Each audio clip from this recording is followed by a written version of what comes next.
This is Aurora with SuperchargedScience.com, homeschool science resources, curriculum, and science lessons for your kids for K through 12.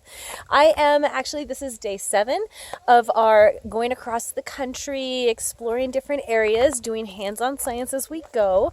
And today we're in Wyoming. We're near the Grand Tetons and kind of near Jackson. We're at the Ashton campsite. It's a drive-in, first come, first serve. We were lucky enough to get a great spot.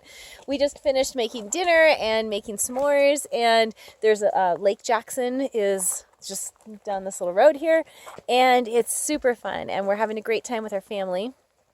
And everybody's really learning how to camp and how to cook outdoors, which is quite a lesson in itself. So one of the things that I wanted to point out is to do some astronomy with your kids in the evening. Now, you don't need a lot of things. You don't need really a telescope because, honestly, telescopes are pretty useless if you don't know where to point them. And so the easiest way to do this is actually just with a pair of binoculars. So if you have a pair of binoculars, you're going to take them, and if you have something comfortable like a easy chair, that like one of those fold-out lounge chairs you'd buy at the swimming pool, those work great. If you have an inflatable raft, you kind of inflate it and stick it on the ground, and you can kind of go into it, and that way you can easily look back without straining your neck, because after a while it starts to hurt. But you get your binoculars and you just start looking up. And there are lots of really cool apps out there that would help you figure out what's up in the sky tonight. I already did a whole Facebook Live on using the Stargazer's Almanac with that hourglass shaped chart. But you can also use your phone. Like, for example, you can use an app called Stellarium that will work, and you basically download it and then you point it up at the sky like this. You point up your phone and it will tell you exactly what it is that you're looking for, or what it is that you're looking at. So it'll be easy for you to learn how to point your binoculars. So for me, when I'm teaching kids, I start with really easy objects like the moon. And so, for example, we have a moon up tonight. So I would get the binoculars out and I would just have the kids practice looking at the moon and trying to find it in binoculars, because being able to look through is actually a skill. And once you've done that, then you can start moving on to the planets. Now, remember, the sun and the moon and the planets all follow this ecliptic. It's this arc through the sky, because our solar system is all in one plane. It follows this arc, this path through the sky. And so that's where you're going to find Mercury and Venus and that's not where you're going to find Venus. You're going to find Mercury and Saturn and Jupiter.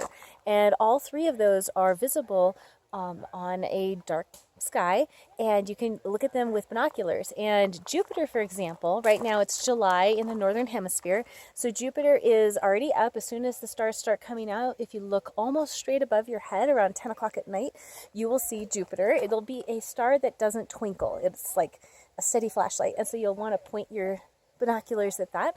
And Saturn, I believe, is rising around midnight, so you probably want to wait a few more hours, like 2 or 3 a.m., and then you can go out and take a look if you want. Both of those, when you look at them with binoculars, you'll see little pinpricks on either side, and those are the moons around Jupiter and around Saturn. So that's really cool. So you can see that. You can see the moons of a different planet just using a pair of binoculars. Super simple, right?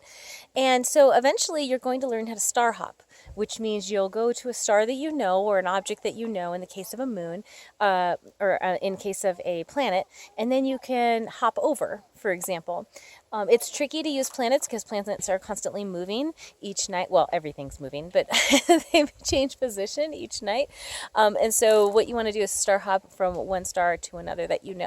Some easy, if you want to get to know some easy, some suggestions of ones that you can start to identify for constellations include the Big Dipper, which will lead you to the North Star, Polaris, which will lead you to the Little Dipper. Depending on where you are, if you're in the Northern Hemisphere, you'll be able to see Cassiopeia, which is the Big W. And you'll also be able to see in the sky, you'll see Hercules, you'll see the Summer Triangle, which is Deneb, Vega, and Altair. And inside that Summer Triangle is Cygnus the Swan, where the first black hole was discovered in the 70s, Cygnus X1. And so those are some simple ones you can see. You can see Delphinius, which is a teeny tiny one that everybody thinks is the Pleiades, but it's not. It's this tiny little a little dolphin-shaped thing in the sky. Those are all great targets to start with, and just to get used to it. If you really are crazy and you want a laser, you can get a green laser. Just make sure that you are not aiming it at airplanes. I understand lasers are now illegal in New Jersey because of this.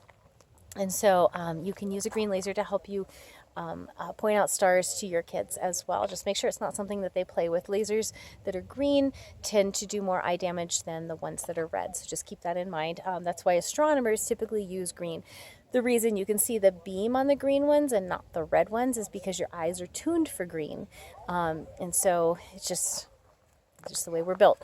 So hopefully that's been useful. You can easily do astronomy with your kids. Just all you need is a backyard and a night sky, and it's super simple. And you can add marshmallows in there. You can add homemade cookies and hot cocoa, whatever you want to do. You could turn it into a whole stargazing event with your neighborhood, with your friends. It's totally fun, easy to do. Everybody brings their binoculars.